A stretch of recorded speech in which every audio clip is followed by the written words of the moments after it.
Tying up another wet fly today. This is also from Ray Bergman's book, Trout. This is called the Watson's Fancy.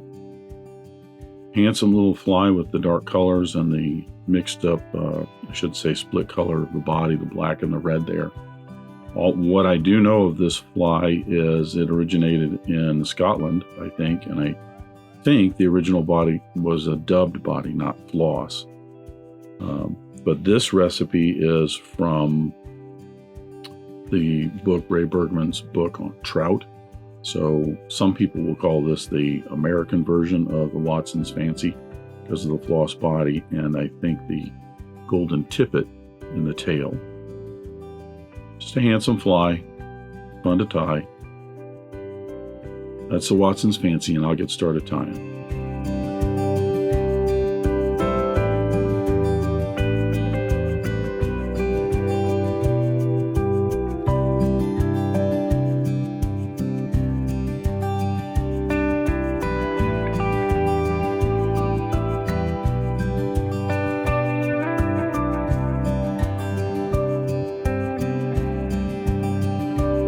So I'm going to start the Watson's Fancy with my hook on the vise. This is a Mustad 3399 in a size 6. This is a standard wet fly hook. I'm going to debarb the hook and attach my thread. I'm using because we have a partial floss body of red in here, I don't want to darken it up. So I'm going to start with a white. This is a Danville 70 denier in white. Attach that about an eye length behind the eye of the hook. I'm going to run this down to just about the point of the hook, and then we'll tie in the tail.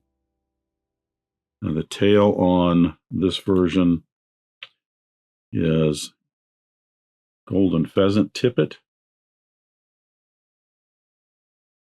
I've already selected a feather and somewhat prepped this just to getting the unwanted softer fibers or barbs off of this.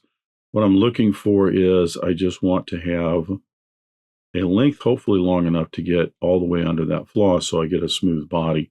But if it ends up being a little bit short, it's okay, especially if it's going to be a fishing fly. So what I'm going to do is I'm going to clip out a number of barbs here, probably in the neighborhood of a dozen, maybe 15. It doesn't have to be super thick. When I have these together, you'll notice there is a bright side and a dull side. What I like to do with these is, once I get these cut, is kind of roll these together. That way I have the brighter sides out and the duller sides are kind of on the inside. I don't think it makes a huge difference, especially again if you're going to be fishing the fly. But if you're going to tie this as a kind of a show fly, then yeah, you might want to. It just looks a little bit nicer. Got one barb here that's kind of sticking out. I'm going to tie this so that the black band here in the middle is just past the bend of the hook. I tie that in and continue working my way down the hook shank to the end of the body.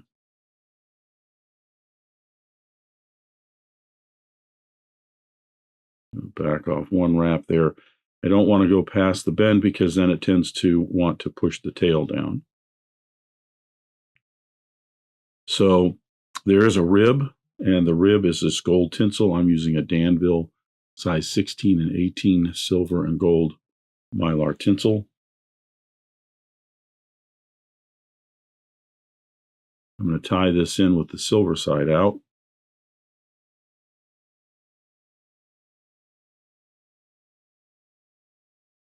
I'll pull that back about the length of the body, get one wrap in to secure it, and then I'll put in the floss. Now, as I mentioned, the body is two different colors. The rear half is black and the front half is red.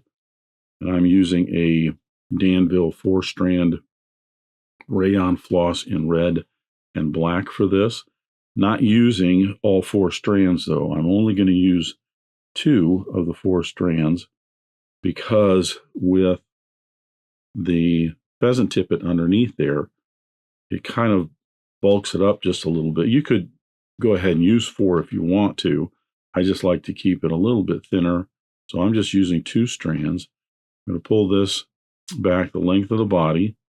I'm going to advance my thread forward, a little bit more wax on my thread. I'm going to advance my thread forward to just halfway up the body. Now keep in mind the body is going to be the length of the shank minus about a hook eye, which is where the head's going to be. So I don't want to look at this as halfway up the shank is halfway up the body. It's actually going to be back a little bit more because this is the length of my actual body for the fly.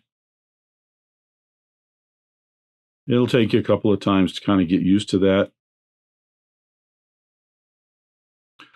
So with my thread in position, I'm going to go ahead and I'm going to go ahead and apply the black floss.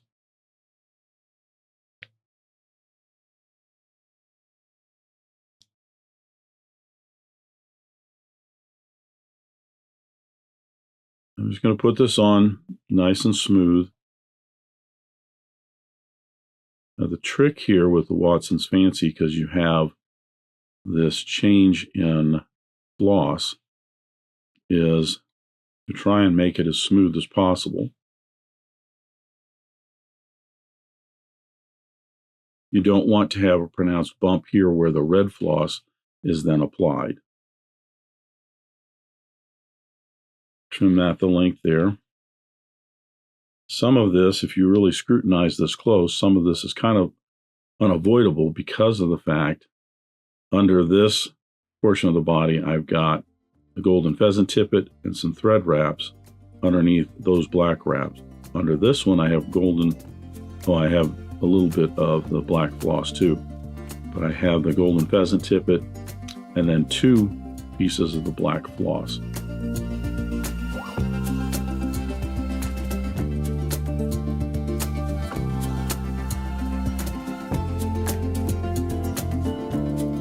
Probably come out looking just a little bit thicker.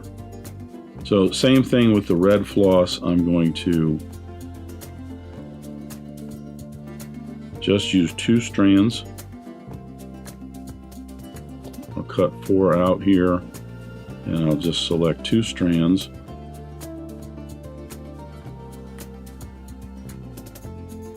And tie these in.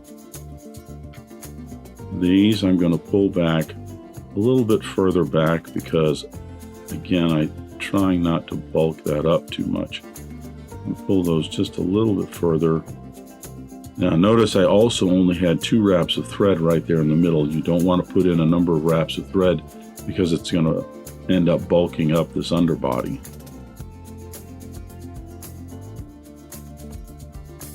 Stop right here, the end of the head here. I should say at the back of the head up front of the body. And then I'll apply the red floss.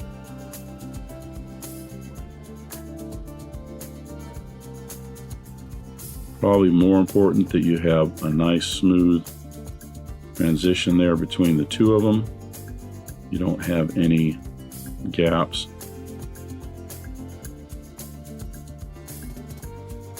Maybe that's a little wax. Trying to see if I got a gap in the floss there in the back side.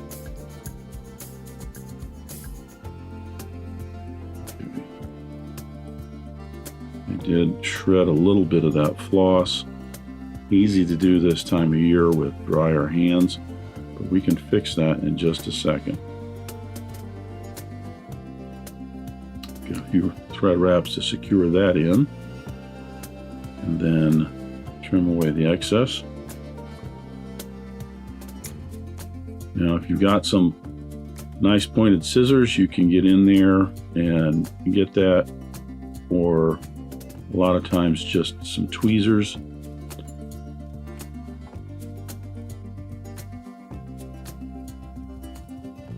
And I wouldn't fret about it too much because the throat and the wing will probably cover that up.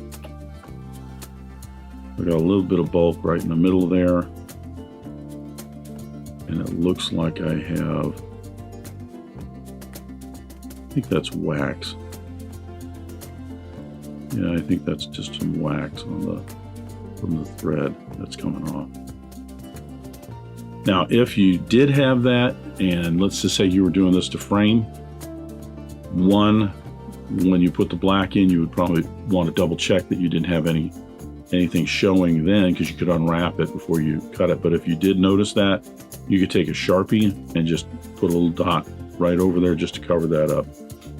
And if you're going to fish it, I really wouldn't worry about it. We're going to apply the rib, 5 wraps. The third usually comes right up the middle.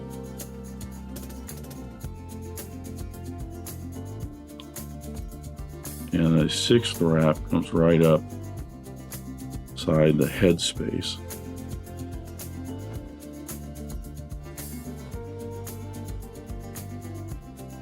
And advance my thread forward. Now I'm going to change over to my black thread. I'm using a Danville 70 denier in black. This will be the finishing thread. Get some wax on my thread there.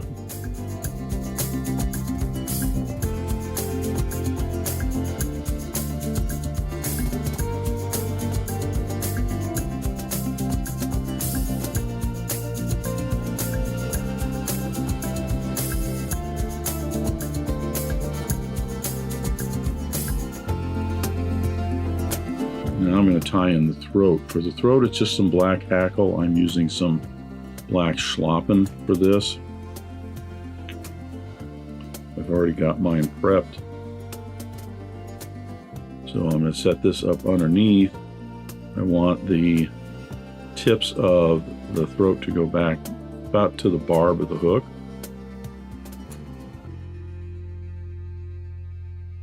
Screw those in.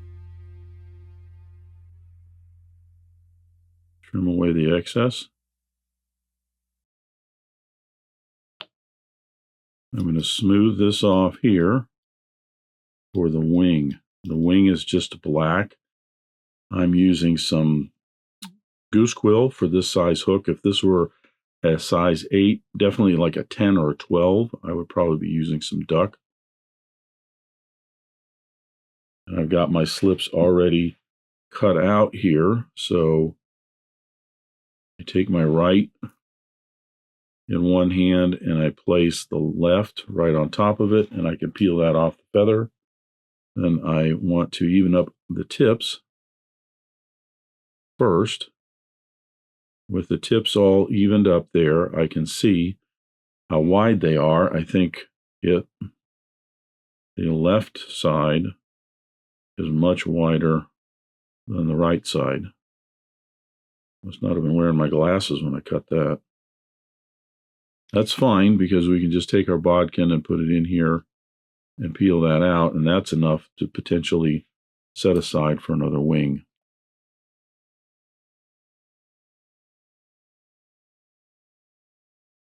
Now I've got my wing. I want the tips to go back just to where that black band is. Generally, the bottom portion of the slope of the wing is going to be just to the bend of the hook.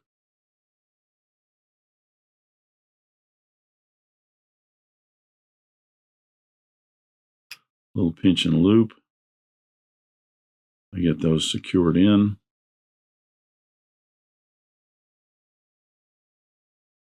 We can take a look.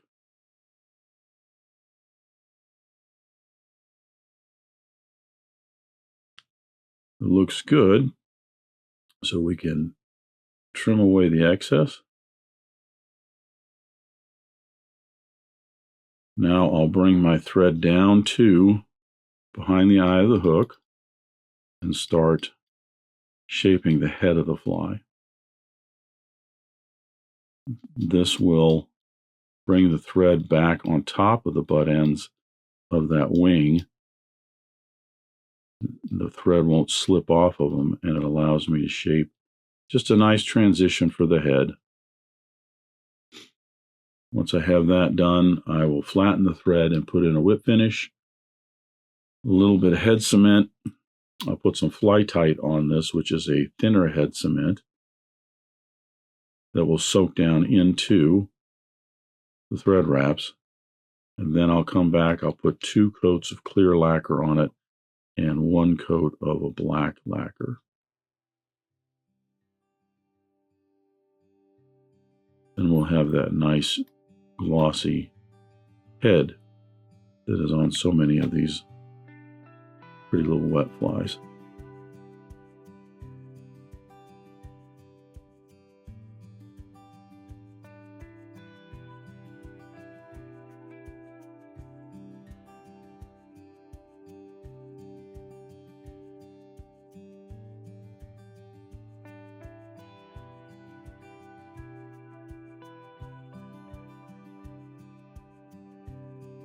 Now I'll put some head cement on here, soak down in those thread wraps, and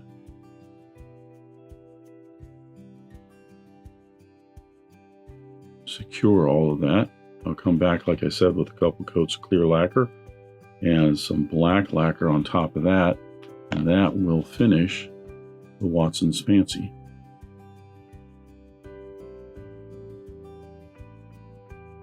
Thanks for watching today. Thank you for joining me at the Vise today. I hope you learned a new pattern, at least a tip or trick here and there. If you'd like to help Dress Irons, you can like, comment, share, subscribe, all those wonderful things for the video. You can also head out to dressedirons.com where you can buy flies, tools, stickers, and merch, or you can join a growing community over on Locals at the Dressed Irons Fly Tying Guild. You can also donate to Dressed Irons if you want through the link at the bottom of the description. I thank everybody for their ongoing support, as it really does help the creation of these videos. But what's important is to remember, only fly tying. If you're not having fun, you're doing it wrong.